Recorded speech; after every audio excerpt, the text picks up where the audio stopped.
Багнада баярлалаа. Тэгэхээр 14 хүн настай боловч за ер нь дэлхийн 8 хил дээр хэвлэгдчихсэн Америкийн одоо энэ зохиолч Максимо Томси 2 хэмээх хүүхдийн номыг за Монгол охин Хонгор Зул хэмээх охин маань орчуулсан байгаа. Тэгэхээр бид өнөөдрийнхөө зочноор Хонгор Зул охиныг урьсан юм аа. Өглөөний мэнд хүргэе. Танд ч гэсэн өглөөний мэнд хүргэе. За тэгэхээр энэ номыг одоо яагаад монгол хэл дээр орчуулах болов? Би гайхчихсан л да 14 настай охин ийм том номыг ингээ орчуулаад бас хүүхэд багчуудаа хүргэж ийн хэрэг сонирхолтой юм. Тэгээд бас бусад хүүхдүүдтэй ч гэсэн үлгэр дуурай болох бах. Ер нь хүүхдүүд ч гэсэн хэл сурах гэж байгаа хүүхдүүдээс их урам өгөх бах гэдэг утгаараа чамааг урьсан байгаа. Тэгэхээр миний дөө үзэгчдэд өөрийгөө танилцуулаач. Монгол 3 дугаар Орос Монголын хамтарсан 3 дугаар сургууль сурдаг гэсэн тийм ээ. Тийм намайг Хонгор Зул гэдэг. Тэгээд би Орос улс сургуулийн 8 дугаар анги. За Максимо Томси 2 хэмээх номыг хэрхэн яаж орчуулах одоо сэдэл төрөө танах бол угаасаа гадаад хэлний сургалттай гэдэг утгаараа бас гадаад хэлээрээс ном хэвлэл үздэг бах тийм ээ. Тийм. Манай сургуульд англи тэгээ бас япон хэл үздэг. Гэхдээ энэ номыг орчуулгаар ирэх өгөхөд борлуулалтын зарж авсан борлуулалтаа хандвар өгөх. Өгөх гэж орчуулсан. Гэхдээ орчуулгын санааг чи хаанаас анх яаж олов? Энэ бол Монголд одоо Монгол орн чи одоо 9 дэх одоо энэ хэлээр нь хэвлэгдэн гарч иж шүү дээ Монголд тийм ээ. Тийм. Тэгэхээр чи энэ санааг хаанаас яаж олов? Хэн ч ямар тусалж дэмжив? Манай ээж хавдрын үндэсний зөвлөгт байдаг. Тэгээд тэр байгууллагт орчуулах эрхийн өгөхөд ээж намайг орчуулаач гэдэг. Тэгэхээр өнгөрсөн одоо өдрүүдэд бас яг энэ хавдрын эсрэг үндэсний ясны төвийнхэн маань өөрсдөө нийгмийнхэн маань хамтраад бас ийм аян босхийг зорьсон. Тэгэхээр энэ магадгүй тэрнтэй холбогдож өөрөөр хэлэх юм бол хавдартай болон тэр хүмүүс туслахад бас энэ ханд тодорхой хэмжээгээр дэм болох бах тийм ээ. Тэгэхээр чи өнгөрсөн өдрүүдэд бас арга хэмжээний талаараас үзэгчдэд түргэж энэ номоос чи Австралийнхан танилцуулсан гэсэн тийм ээ элчин сайдын яамныханд. Тийм энэ номыг Biggest Morning Tea-гээд үйл ажиллагаан дээр нээлтийг хийсэн. Өнгөрсөн 7 хоногийн бүтээсэн туссан байгаа.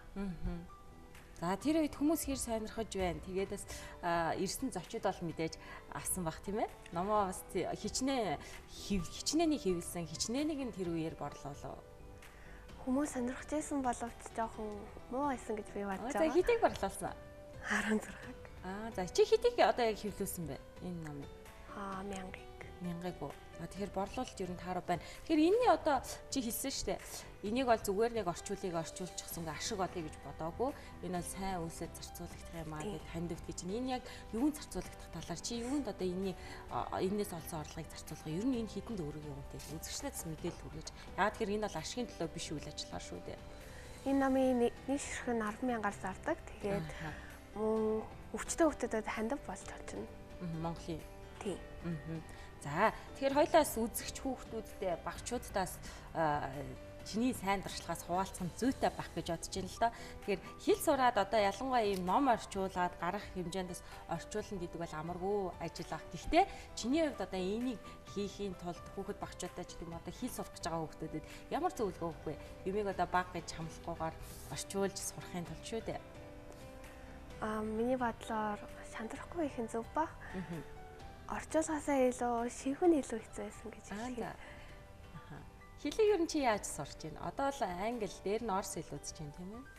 Тийм сургуультай сурдагаас бас өөрөө ном үзэж сурдаг гэртээ. Ямар төрлийн ном үзэх вэ? Grammar гэдэг номнууд хаасаагүй зардсан шүү дээ.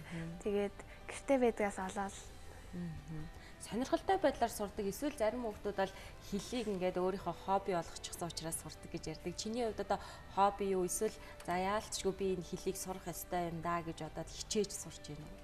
Хобби болгож за хоёр талаар нь сурдаг.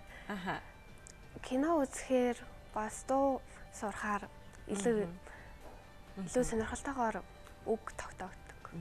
Одоо ер нь хичнээн үг тогтоогоод байна. Ер нь чи хизээнээс англи хэлийг сурав. Одоо ер нь бас чөлөөтэй ярилцах хэмжээнд хүрсэн баг тийм үү? Тийм баг. англи хэлээ 3 дахь ангиас үзэж байсан.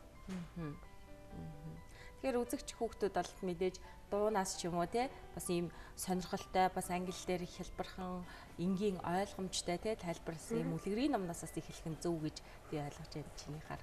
Мөн үү? Болно. За чиний цаашдын төлөвлөгөө юу вэ? Би дахиад ном орчуулах төлөвлөгөөтэй байгаа.